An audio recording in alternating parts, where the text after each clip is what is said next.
Hi my dear students. I think कि हम जो भी गैजेट्स यूज़ करते हैं या जो डिवाइसेस वगैरह यूज़ करते हैं, एटलीस्ट उनका बेसिक प्रिंसिपल एंड फंक्शनिंग हमको पता होनी चाहिए, इजंट इट। तो आज मैं बात करूंगी इन्वर्टर की। अगर हम लेमैन की लैंग्वेज में बात करें तो इन्वर्टर एक ऐसी डिवाइस है कि जब आपकी मेन ग्रिड से सप्लाई चली जाती है तो ये आपको सप्लाई प्रोवाइड कर देती है। अगर हम साइंटिफिक लैंग्वेज में बात करें तो inverter is a device which converts DC current of battery into AC current of 230 volt. Got it. And जो इन्वर्टर का जो पावर सोर्स है वो क्या है? बैटरी है। Got it. अब मैं आपको ये बता दूं कि जो हमें मेन ग्रिड से जो हमें पावर सप्लाई मिलती है वो क्या होती है? एसी होती है। एसी मीन्स अल्टरनेटिंग करंट होती है। और जो बैटरी हमें देती है वो क्या देती है? डीसी देती है। DC means direct current. Got it.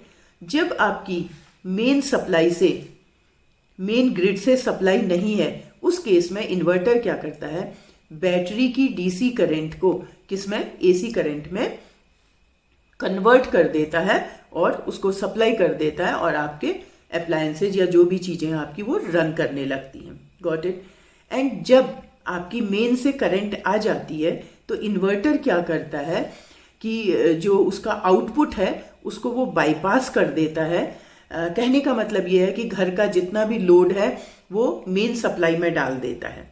Got it. And जो आपकी बैटरी है वो ऑलरेडी किससे कनेक्ट होती है? चार्जिंग के लिए एसी करंट से कनेक्टेड होती है और बैटरी आपकी चार्ज हो जाती है। Okay. And the run time of the inverter it depends कि how powerful is your battery. Okay. Now these inverter are of two different type. One is known as pure sine wave inverter, another is known as modified sine wave inverter.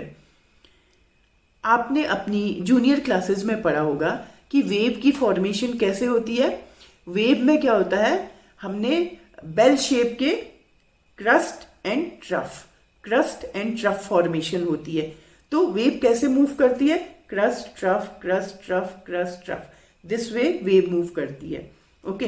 तो जो pure sine wave inverter है उसमें clear cut crest and trough formation is there.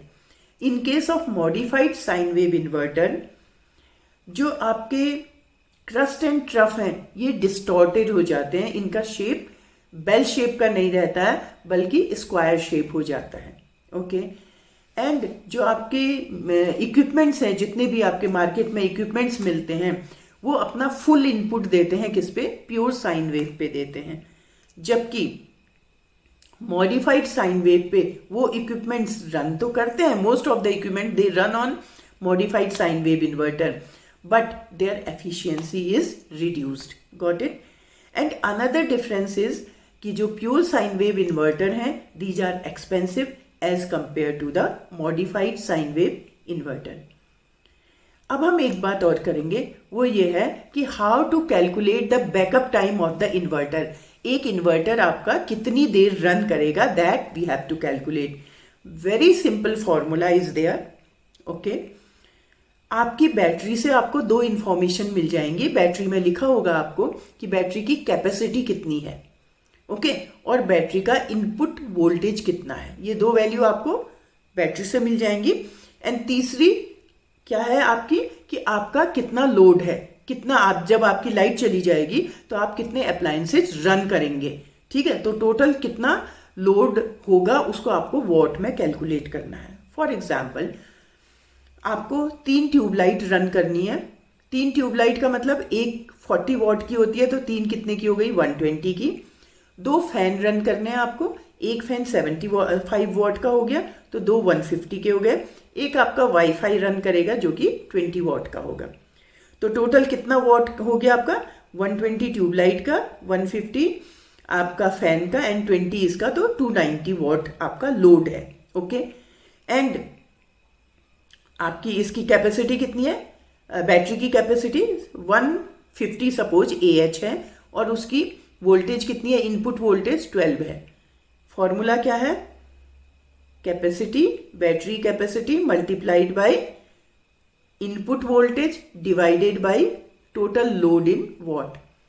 तो कितना हो गया, 150 इसकी capacity है, मल्टीप्लाइड बाई 12 इसका इनपुट वोल्टेज है, 150 मल्टीप्लाइड बाई 12 डिवाइडेड बाई 290। तो आपका आंसर कितना आ गया, 6.2 आवर्स। तो अगर आपकी बैटरी फुल्ली चार्ज है तो वो 6.2 आवर्स रन करेगी। So that is all for today's video. तो आपको जरूर इंफॉर्मेशन मिली होगी, so like it now and share it with your friends. Okay, फिर मिलते हैं एक और इंफॉर्मेशन के साथ। So stay happy.